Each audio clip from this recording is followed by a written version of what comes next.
现在为大家介绍的是物质的磁性。在原子和分子中，电子在轨道中运行，就如电流一般，它会形成的磁场，然后产生微小的磁矩。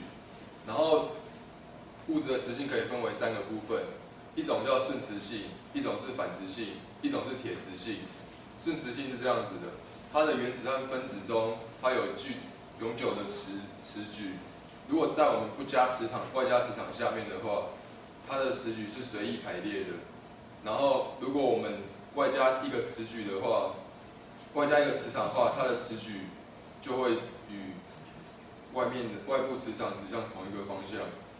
但是由于热劳动的作用，它的磁矩感应并不强。然后，如果我们加上它的磁化率只有10的负5次方，如果我们将外加磁场移开的话，它的内部的磁场也会随之消失。然后接下来我们介绍反磁性。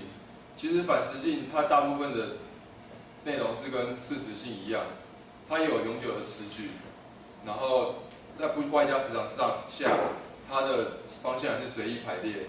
但是如果我们外加一个磁场的话，它的它内部产生的磁场方向会与外部的外加磁场方向相反，这是顺磁性和反磁性最大的差别。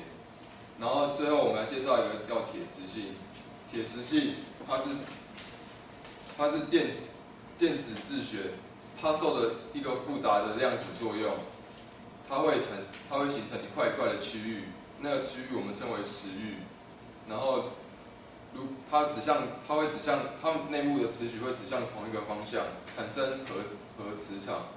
然后因为它的磁场蛮强，就是我们不外加磁场的话，它还是会有一定的方向。然后我们移去磁场的话，它的内部的磁矩还是会继续存在。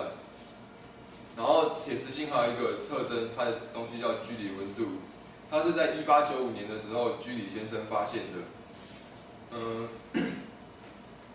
由于热劳动使每个分子的磁场无法影响周围的磁矩、周围的原子，无法产生磁域。然后，如果铁磁性物质，如果我们把它加热到居里温度的话，它就会变成顺磁性。但是每个铁磁性物质的居里温度都不一样。铁磁性物质里面大概大家知道3种叫做铁、钴、镍，这就是物质的磁性。我的介绍到此结束。大家好，我是05级的李经验，我要跟大家介绍磁碟机。磁碟机主要由磁头跟碟片组成，然后驱动头会带磁头到正确的位置，然后它会在那边转，然后磁头会浮起来。这边介绍的是磁碟机的历史。主要前期是靠改变磁头的材料使得容量增加，后期则是靠不同的原理跟技术。然后技术方面是在写入的时候是根据电磁感应。这边这个磁铁的这边会感应出磁场，然后可以存到碟片上面。然后它后来把水平的记录改成垂直的记录，使得记录的密度比较大，所以容量就变大了。原理则是在读取的部分，读取我们改用锯齿组效应，就是它会有分层，一层是固定的，然后剩下是感应碟片上面的磁场。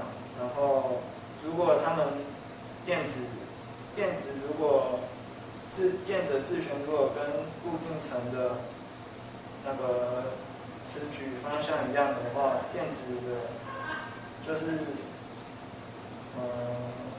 电阻会比较小，电子会比较好通过，所以电流会比较大，就会产生讯号域，反之就是讯号流。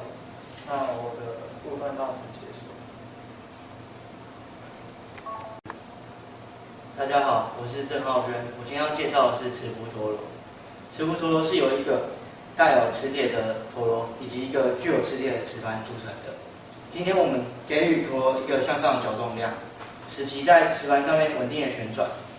然后我们再将这个塑胶板缓缓往上移，那个磁力与重力相等的情况的时候，陀螺就会稳定的在磁盘上面旋转。然后那个磁浮陀螺在旋转的时候，它的磁力线就是大概长这样子。由于那个空气阻力比地面上摩擦力还小，所以磁浮陀螺在空气中旋转的速度时间会比那个在磁盘上旋转。好的，我报告到结束，谢谢。OK。现在由我来实际操作一次磁浮陀螺。首先调整好磁盘的平衡，这平衡是为了让陀螺在空气中能够更稳定的旋转，然后再给予陀螺一个向上的角动量，然后再缓缓的将塑料盘往上移。当磁力与重力相等的时候，陀螺可以在空气中稳定的旋转。开始。大家好，我是零5级的王子欣。现在我要介绍的是磁流体。顾名思义，磁流体是具有磁性又有流动性质的一种液体。那它是由3种成分组成。第一个就是纳米数量级的磁性微粒，还有表面活性剂以及载流体。载流体能够让磁流体具有流动的性质。表面活性剂能够包裹以隔离磁微粒，以防止它们因为半德华力与磁力发生凝聚而导致它失去流动性。然后，当有外加磁场靠近磁流体的时候，它表面会自然形成一层皱褶的结构，这是它的一种性质。开始。大家好，我是04级的徐启文。我现在要介绍的是磁阻。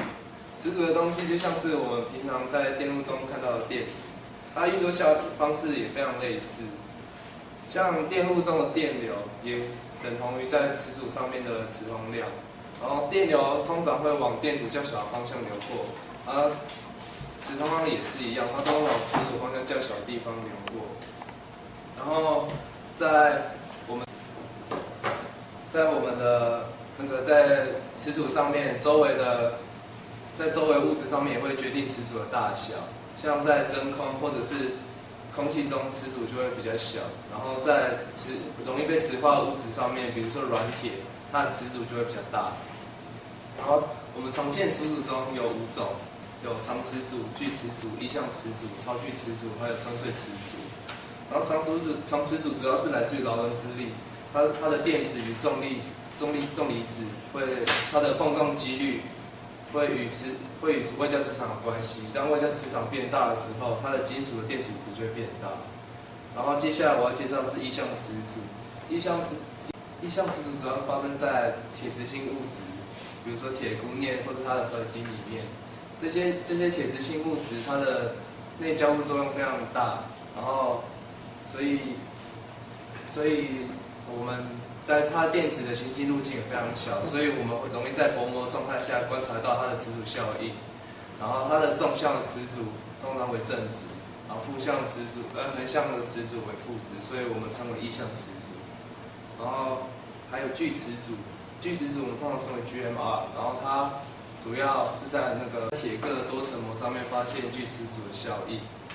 然后接下来还有第4个是超巨磁阻，超巨磁阻它的产生的机制与巨磁阻不同，然后它的也远大于巨磁阻，它主要是在那个钙钛矿上面的钙钛矿之陶瓷氧化物上面发现的。然后穿隧式磁阻主要是在铁石层、绝缘层跟铁石层三层的东西上面。然后主要的内容它也是与自旋电子学有关系。我报告到此结束。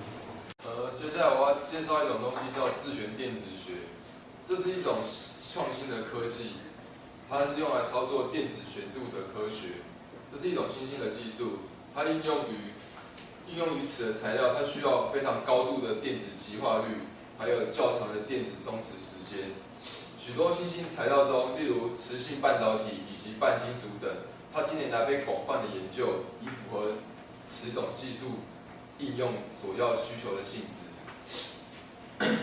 硬碟磁头，它是自旋电子学最早用来应用的商业化产品。